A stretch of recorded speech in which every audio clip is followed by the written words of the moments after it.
Bow to mine infallible judgment.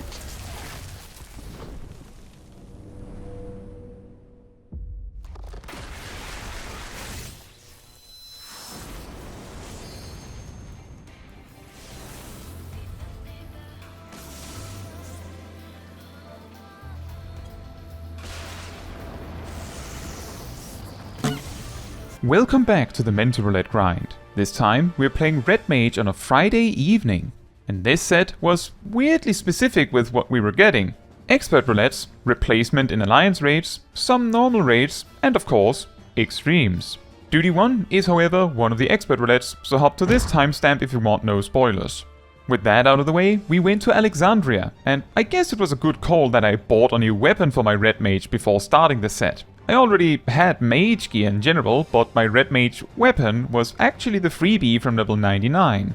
An interesting detail I was playing around with in this run was extra aggressively using manification on cooldown, even if it meant it didn't really line up with Embolden much. The logic behind this is that as manification has a slightly shorter cooldown than Embolden, it is possible I could get more manifications over the course of the duty just from doing this. There is indeed a benefit to viewing a dungeon as one long fight. One notable spot where this perspective was helpful was the elephant mob near the start. The most common result is that everyone gets their 2-minute burst cooldowns up around halfway through the elephant, which means it almost doesn't matter who. If they use their 2-minute burst, some part of it will go to waste. But at least in this particular case, using just manification was enough, and well, often this elephant takes way longer than it needs to simply because everyone holds their cooldowns. Aside from this, there was this point during the final boss where I tried hard to set up a nice double melee combo during Embolden, and then I accidentally used acceleration in the middle of it. Beyond that, a very good run.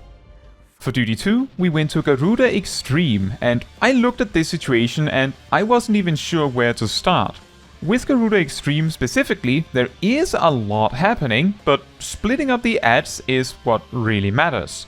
Most everything else in the fight can be overcome with sheer overwhelming force, as power creep makes anything that would have required the spiny plume, for example, skippable.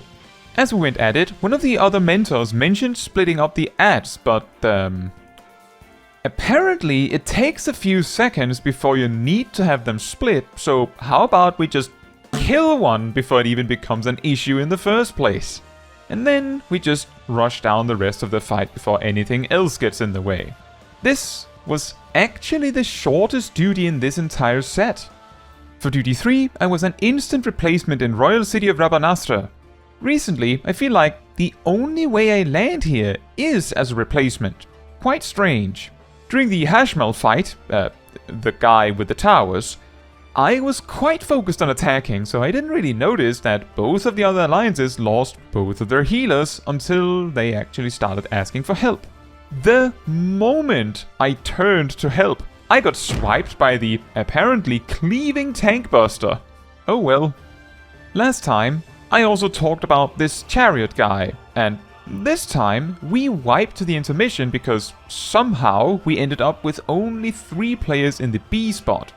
It turns out, even if you sidestep the attack, you still die if it is fully charged. Who would have thought? Anyway, on the run back, we get it mostly right. Just to reiterate, the unspoken rule in alliance raids is that A goes left, C goes right, and B takes the middle. Admittedly, with a circular arena, you can easily get spun around and confused and then not know where to go. But most arenas are faced northward, so if you face north, you can often tell. Although, when you only have a few seconds, that is often not enough. And yes, in retrospect, other players, including me, could also have been more flexible, I suppose. Oh, also finally, hello to Sophie and Tatano. For Duty 4, we went to O3N, Deltascape V3.0, which is always a hoot. Anyone wanna take a stab at guessing how many got hit by Ribbit? I feel like it is a miracle if everyone actually dodges that one. On that note, my best and biggest tip for this fight is to try and keep a close eye on the cast bar for this one. Yes, this is pretty much a tip for all bosses, but unlike many other normal difficulty bosses, this one is quite fast on the trigger, and what she casts matters a lot for where you go. The two most problematic ones that are also the quietest, you could say, due to not having a very unique effect while they're being cast, are exactly Ribbit and Mindjack. For Ribbit, you of course have to see where the boss is facing and get behind her. For Mindjack, take note of what direction she's forcing you, and then try to align yourself so you stay on this safe middle path so you don't have to waste time immediately after sprinting to safety. Melee jobs can sometimes benefit from taking a step in the opposite direction after their last GCD before the spell lands, so there is less of a distance running back. If too many mistakes happen, and the damage is too low as a result, the intermission will also be unskippable. My advice here is, look at the destination, and try to paint a path in reverse back to where you are. If someone else is rather fast, or some paths are obviously the only good one, you can start with those while figuring out the end path. Don't panic, you should have quite a lot of time to figure it out. For Duty 5, we went to 01N, Deltascape V1.0, which is a strange coincidence, especially in opposite order. The one mechanic that seemed to go somewhat sideways for our group was Twin Bolt, which is a tank buster meant to hit both tanks.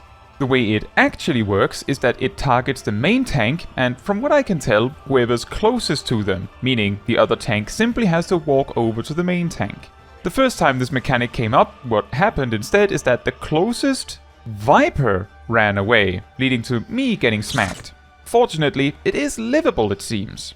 The second time, when it actually aimed at the second tank, they felt compelled to run. Probably because that's what the Viper did before. But fortunately, didn't get far enough away in time. The rest of the mechanics, I feel, are pretty intuitive to deal with, so the fight went smoothly. For Duty 6, I was a 1-minute replacement in World of Darkness. More replacing in Alliance raids. Woo! Once again, the classic reminder that if you get doom from anything during the Angra Mainyu fight, you must stand on a glowy platform. Also, when one of the quadrants of the arena starts glowing, you should run away. Also, on a somewhat different note, some of you may remember how I talked about this spiky marker thingy on Five-Headed Dragon and how the target has to run away and everyone run away from them, right? Well, some of you, not just one, several of you told me that I actually forgot something and that the spiky marker has to run into the ice so that they're stuck in place and won't get shot up into the air. Well, this time, I actually got footage of someone doing exactly that. And now, watch closely. They run into the ice in good time too, so they're clearly frozen.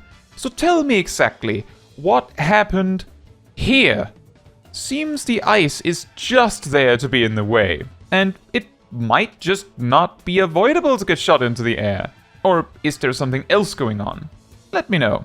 Finally, this was possibly the fastest kill of Cloud of Darkness I've been a part of in a long time, if ever.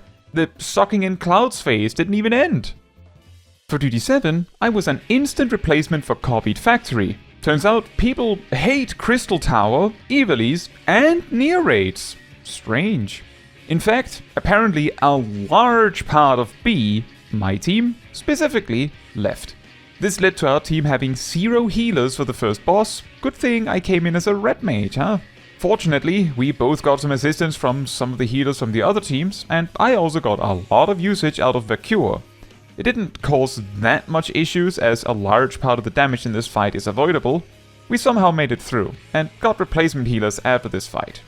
Also, it turned out Valentine and Vlay knew me. Hello! For Duty 8, I was an 11-minute replacement on Zurvan Extreme. We have mentors in the group, and also some just general players that are prepared to help here. However, the problem here is that there are clearly some players as well that are not ready for this difficulty of content. We found out very fast that any attempt where Saw was not skipped would be an instant wipe. We also had the issue that it seems like our Sprout tank mostly just pulled because they're used to tank must pull or some such. Not entirely sure. We also had several pulls where one of our dancers pulled suddenly with standard finish. My guess was that they were trying to set up the buff in the small arena which consistently, accidentally pulled Zurvan. Most every biting halberd, which is dealt with by getting behind Zurvan, killed at least one if not two players consistently. And out of all the Southern Crosses, not a single one was dealt with 0 deaths. Not one. Our Mentor tank even had a macro set up to warn to move, but as far as I saw, it almost felt like players moved until the macro happened, rather than the opposite. Despite all this, with a solid tank, at least one solid DPS and one solid healer, we somehow managed to recover and deal with every ad phase in time. Not that it mattered much, as every attempt that went past this devolved into chaos once the tethers appeared. After trying a bunch of times and never getting past dealing with the first broken seal, we ended up abandoning. Oh, also, for anyone going, you're Red Mage, why were you not rezzing people? The raise is level 64, so I don't have it unfortunately. For duty 9, we went to Ramuh Extreme, and well, we just went for it immediately it seems, so I sort of assumed, at the very least, that the tanks would know what to do maybe? However, we wipe quite fabulously right out the gate, so I start explaining the strategy. Lizzie lets me know that 5 out of the 8-man group is in a voice call, and that it is pretty much just me and 2 DPS that are not in that call. Lizzie also told me they had explained the necessary mechanics in broad strokes. However, I sort of ignored that statement because Lizzie was standing in the water during the blue circle mechanic, which is a donut AoE zone. The second attempt starts suddenly as one of the tanks accidentally pulls. Ultimately, things also devolve into chaos during the ad phase. I try to explain to the tanks in a bit more detail how to deal with the orbs, but it doesn't change much. Both tanks really want to have the buff all the time. Alright then. On the third try, as we make it into the final phase, I explain the tether mechanic when it comes up, and somehow, despite all the chaos, we gradually make it through.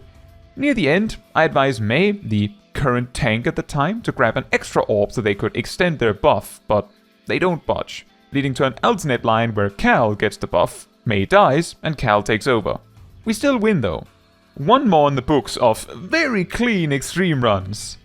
For duty 10, we go to a Dawntrail expert roulette duty. Timestamp to skip if you want. That said, we went to Tender Valley, and here I had a lot of fun messing around with using Corps à Corps and Déplacement to keep up while casting some. Also, using Manification as close to exactly on cooldown as possible to get more Manifications. Maybe, which happened often enough that Manification did get completely misaligned from Embolden. Another trick I had a lot of fun messing around with is the fact that when you use Acceleration, Jolt, and Impact are of course replaced with Grand Impact.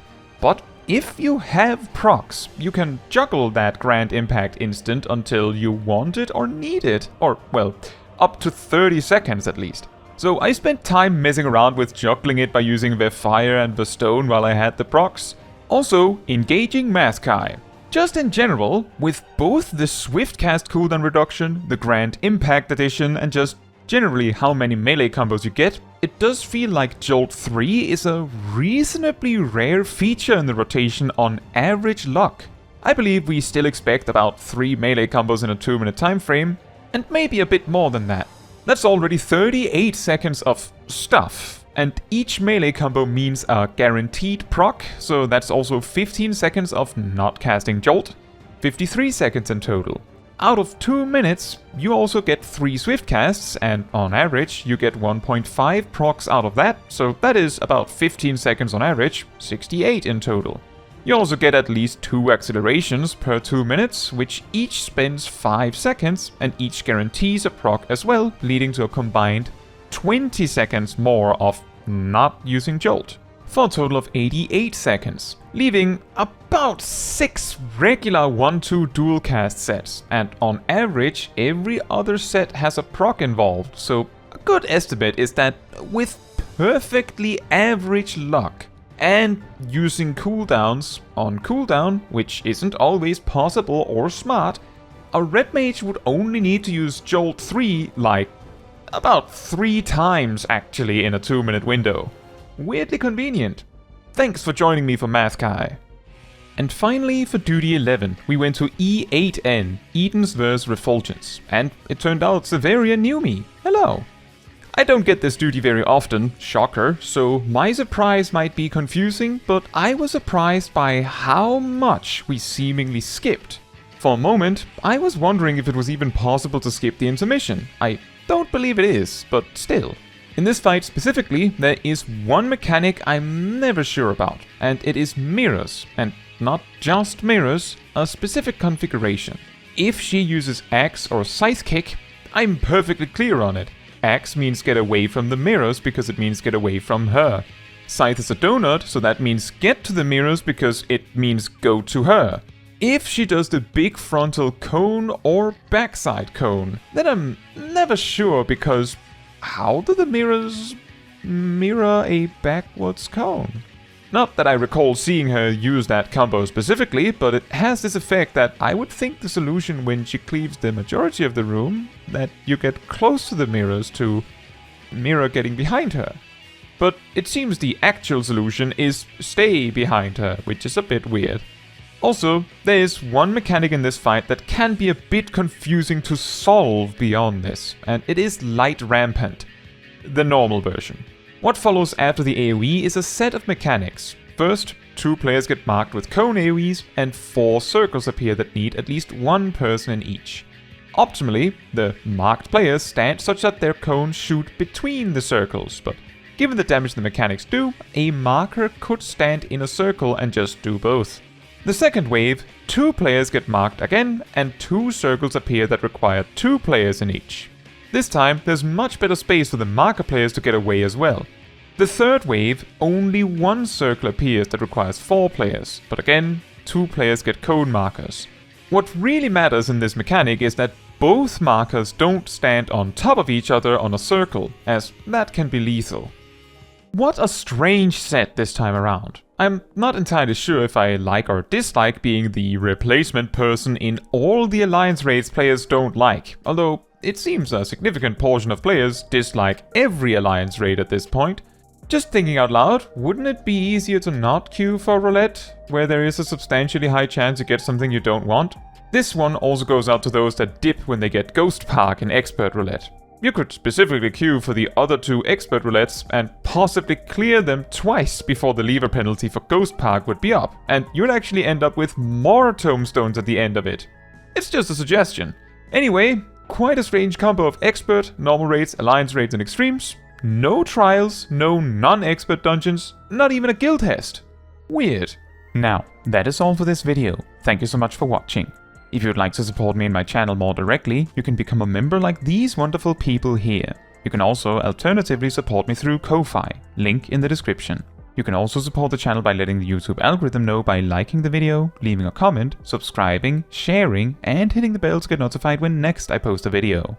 Fun fact, originally in Stormblood, Scatter was a fast spell, and was the only AoE spell Red Mage had. Moulinet also did not lead to the Holy of a Flare, and the Holy and the Flare were also not AoE.